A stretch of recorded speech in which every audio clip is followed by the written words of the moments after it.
Hello friends, स्वागत है आप सभी का अचीवर्स ऑफिशियल के यूट्यूब चैनल पर।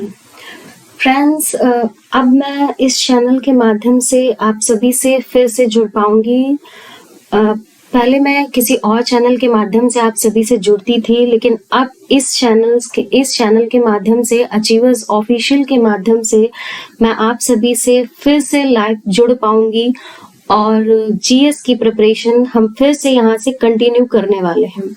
इस चैनल के माध्यम से, जैसा कि मैंने आपको बताया कि हम जीएस के मेजर पोर्शन को कवर अप करेंगे। जीएस जो कि काफी ब्रॉड पोर्शन है और हमारे हर कॉम्पिटिटिव एग्जाम की अगर हम बात करें तो उसमें हर एग्जाम में जीएस का काफी मेजर पोर्शन आता ही आता है। हम बात करें चाहे जितने भी एग्जाम्स की हम बात कर लें, वनडे एग्जाम्स की बात कर लें या जितने भी हमारे ब्रॉड एग्जाम्स होते हैं, बड़े लेवल के एग्जाम होते हैं, उनमें भी जीएस आती है। किसी एग्जाम में थोड़ा कम पोर्शन होता है, किसी में थोड़ा ज्यादा होता है, लेकिन अगर हम बात करें तो जीएस का पोर्शन लगभग सब में आता ही आता है। तो जो जीएस का जो ये पोर्शन काफी ब्रॉड है और हमारे हर कॉम्पिटिटिव एग्जाम में आता है, उसे हम इजीली कवर करेंगे इस प्लेटफॉर्म के माध्यम से। और इसमें जैसे कई सब्जेक्ट्स होते हैं, हम सभी जानते हैं जीएस में काफी सब्जेक्ट्स होते हैं। अगर हम किसी भी एग्जाम को देखें और उसके सिलेबस को देखें तो उसमें जीएस के अंतर्गत काफी सब्जेक्ट्स जो होते हैं हमारे दिए होते हैं सिलेबस में। अगर हम बात करें जैसे history, geography, economics, polity, current affairs, तो अगर हम बात करें तो ये हम सारे सब्जेक्ट्स जो होंगे इस चैनल के माध्यम से मैं और आप मिलकर ये जो है इन सारे सब्जेक्ट्स को कवर अप करने की कोशिश करेंगे और इजीली टारगेट टाइम में हम इसको कवर करेंगे और डिटेल्ड स्टडी के साथ और एमसीक्यूज के साथ हम इसे कवर करने की कोशिश करेंगे।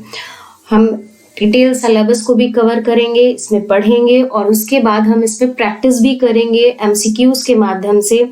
और अगर मैं बात करूं कि हम लोग स्टार्ट कहाँ से करने वाले हैं, शुरुआत कहाँ से होगी, और जैसा कि मैंने आपको बताया कि हम टारगेट टाइम में सारे कोर्सेज को कवर अप करने की कोशिश करेंगे, चाहे वो आपका कोई भी एग्जाम हो, जैसे कि अभी आपकी यूपीपी, लेखपाल, पेट और डिफरेंट जो भी एग्जाम आपके होने वाले हैं उनकी अगर हम बात करें तो उनके लिए हम जीएस की प्रिपरेशन करने वाले हैं। और अगर मैं बात करूं कि हम शुरुआत कहाँ से करने वाले हैं, हम शुरू कहाँ से करेंगे, तो हम पॉलिटी से शुरुआत करने वाले हैं।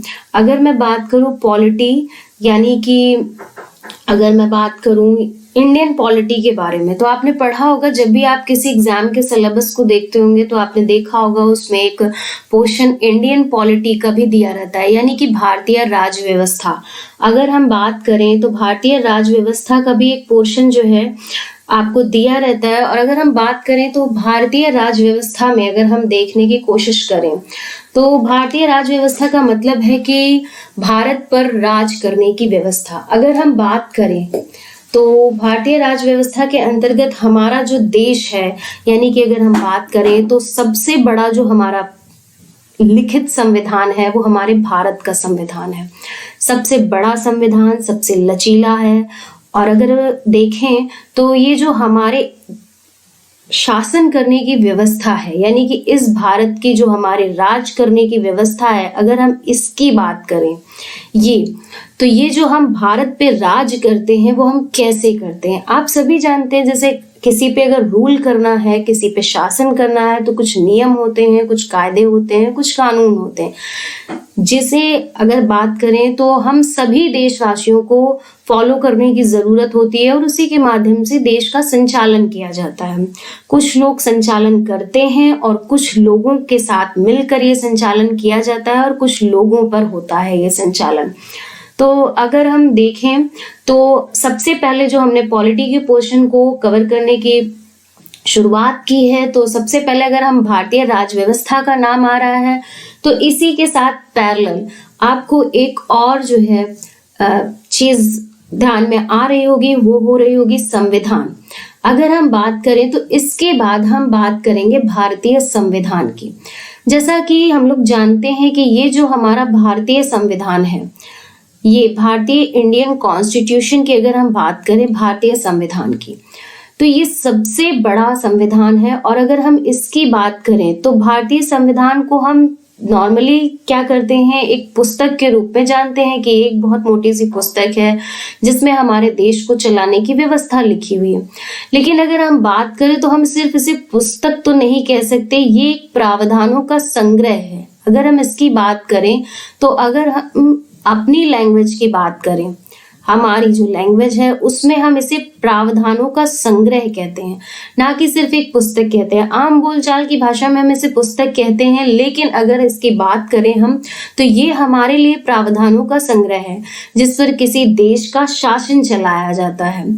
संविधान का अर्थ क्या होता है, अगर हम बात करें तो संविधान का अर्थ ही है यह एक प्रावधानों का संग्रह है और इस पर क्या होता है, देश का जो है शासन चलाया जाता है, देश को चलाया जाता है, उस पर नियंत्रण कैसे करना है।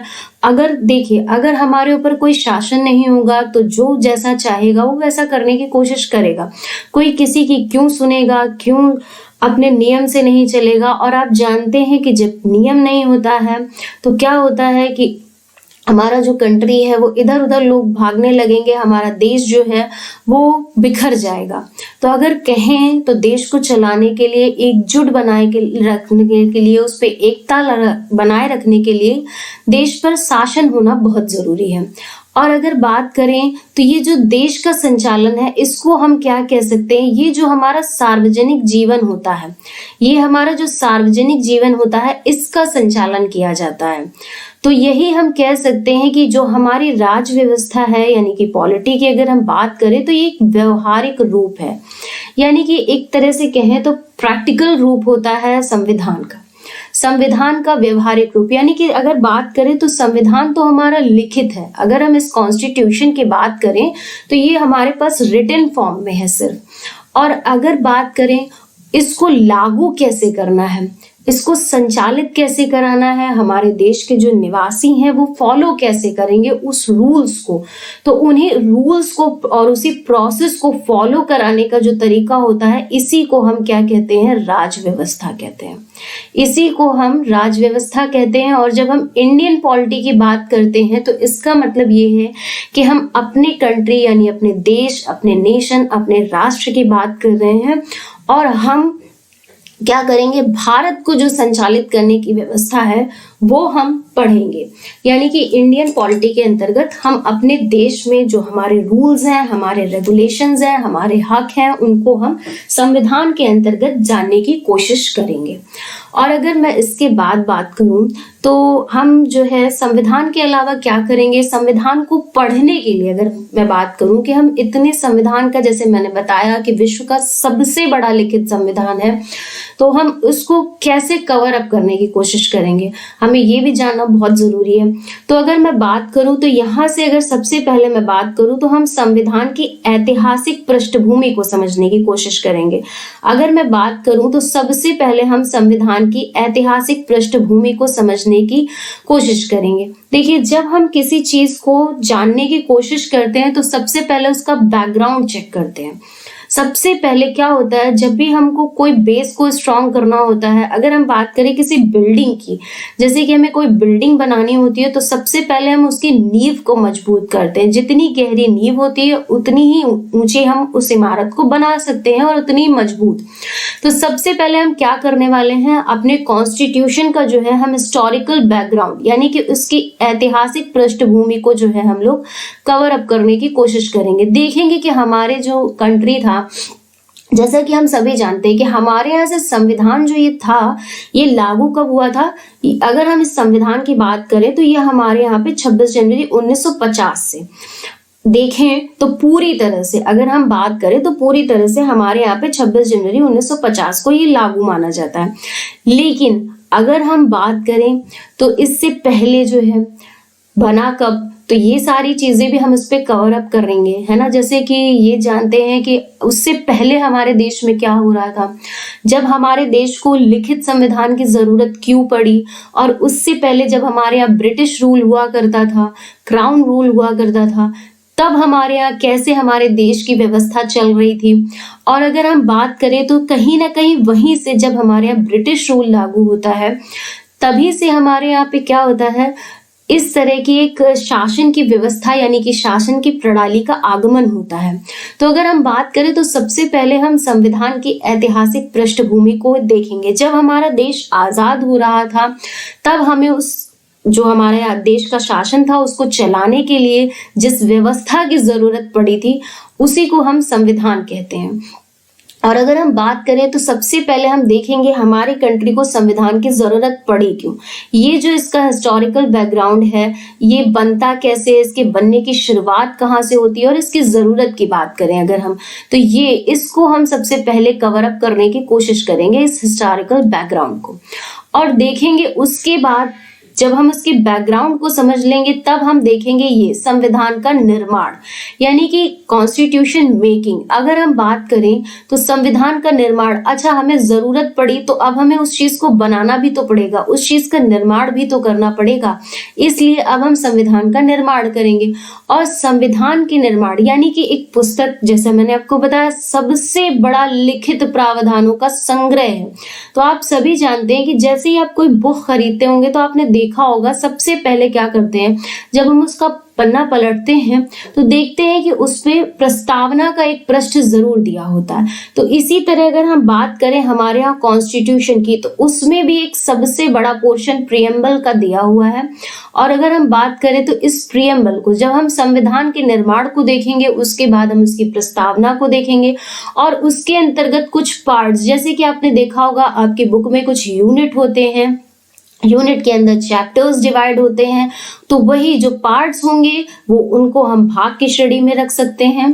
और उसके बाद क्या करेंगे, हम अनुच्छेद को कवर अप करने की कोशिश करेंगे, यानी कि आपके जैसे चैप्टर्स होते हैं बुक में, तो इन आर्टिकल्स को हम उनके माध्यम से कवर करने की कोशिश करेंगे। और उसके बाद हमारी अनुसूचियां आएंगी, शेड्यूल्स को कवर करेंगे। और उसके बाद हमारी पुस्तक में जो कमियां थी उनको संशोधन किया गया, या ये कहे हमने उनको अपनी जरूरत के हिसाब से बदलने की जब कोशिश करी, तो वो जो सारे संशोधन हमने किए उनके बारे में भी हम कवर अप करने की कोशिश करेंगे। ठीक है। और अगर हम बात करें तो ये हम इजीली सारे चैप्टर्स इनको देखेंगे, कवर अप करेंगे। और अभी तक की अगर हम बात करें अपने कॉन्स्टिट्यूशन की, जैसे कि ये हमारा संविधान है, और अगर हम अभी तक की इसकी बात करें, संविधान की अपने बात करें, तो ये जो हमारा संविधान है, ये संविधान हमारा जो है, इसमें अभी तक जैसे मैंने आपको बताया पार्ट्स के बारे में, यानी कि ये भाग, तो ये जो भाग हैं अभी तक आपने देखे होंगे। क्या होता है जब ये इनिशियली बनते हैं, मैंने आपको बताया कि इसमें कई अमेंडमेंट्स भी हो चुके हैं, संशोधन भी हुए हैं। तो देखो जो ये संशोधन हुए हैं उनके माध्यम से, जैसे ही मैंने आपको बताया यूनिट्स के बारे में यानी भागों के बारे में, तो अगर मैं बात करूं तो पहले हमारे यहाँ क्या होते थे, 22 भाग हुआ करते थे। लेकिन अगर अब हम वर्तमान समय की बात करें तो अब हमारे यहाँ 25 भाग होते हैं। संविधान के अंतर्गत 25 भाग होते हैं। और अनुच्छेदों की अगर हम बात करें तो पहले हमारे यहाँ जब संविधान लागू हुआ था, बना था, तो 395 अनुच्छेद थे। और अगर वर्तमान समय की बात करें तो 444 के आसपास हमारे अनुच्छेद हो चुके हैं, आर्टिकल्स हो चुके हैं। और इसी तरह अगर हम अनुसूचियों की बात करें यानी शेड्यूल्स की बात करें, तो क्या था, जब हमारे स्टार्टिंग होती है तो हम 8 अनुसूचियों के साथ संविधान को लागू करते हैं। लेकिन अगर अब की बात करें तो अब हमारे पास 12 अनुसूचियां हैं वर्तमान समय में। और संशोधन की बात करें तो 104 संशोधन लगभग हो चुके हैं हमारे संविधान में। और अगर हम बात करें तो इन सब चीजों को हम लोग इस प्लेटफॉर्म से कवर अप करने की कोशिश करेंगे। तो अगर मैं बात करूं तो हम जो है आगे आने वाले वीडियोस में संविधान को कैसे कवर अप करने वाले हैं, ये सारी चीजें मैंने आपको डिस्कस करी, बताई कि हम संविधान को कैसे कवर करेंगे, कैसे हम भारतीय राज्य व्यवस्था को देखेंगे, कितने चैप्टर्स के अंतर्गत देखेंगे, और जो हमारा इंडिया है, इन सब चीजों को हम आगे आने वाले वीडियोस में जानने की कोशिश करेंगे। जैसे मैंने आपको बताया हमारी प्रियम्बल में लिखा हुआ है इंडिया इज अ स्टेट, तो हम समझने की कोशिश करेंगे कि भारत एक राज्य है। हम भारत को आम बोलचाल की भाषा में राष्ट्र कहते हैं, लेकिन हमारा कॉन्स्टिट्यूशन भारत को एक राज्य कहता है। तो भारत राज्य क्यों है, हम भारत को राज्य की श्रेणी में क्यों रखते हैं, ये सारी चीजें हम लोग आगे आने वाले वीडियोस में कवर अप करने की कोशिश करेंगे। और मेरे साथ ये सारी चीजें जानने के लिए मेरे साथ आपको जुड़ना होगा, मेरे साथ आपको लगातार बने रहना होगा।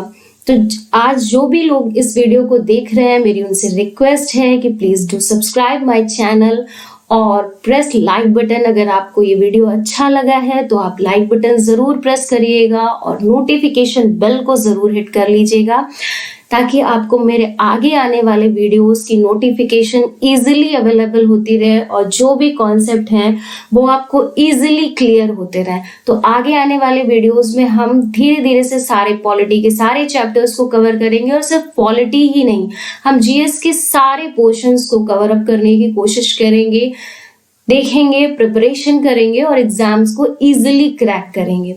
तो thank you for watching the video. Till then, Jai Hind, जय भारत, वंदे मातरम।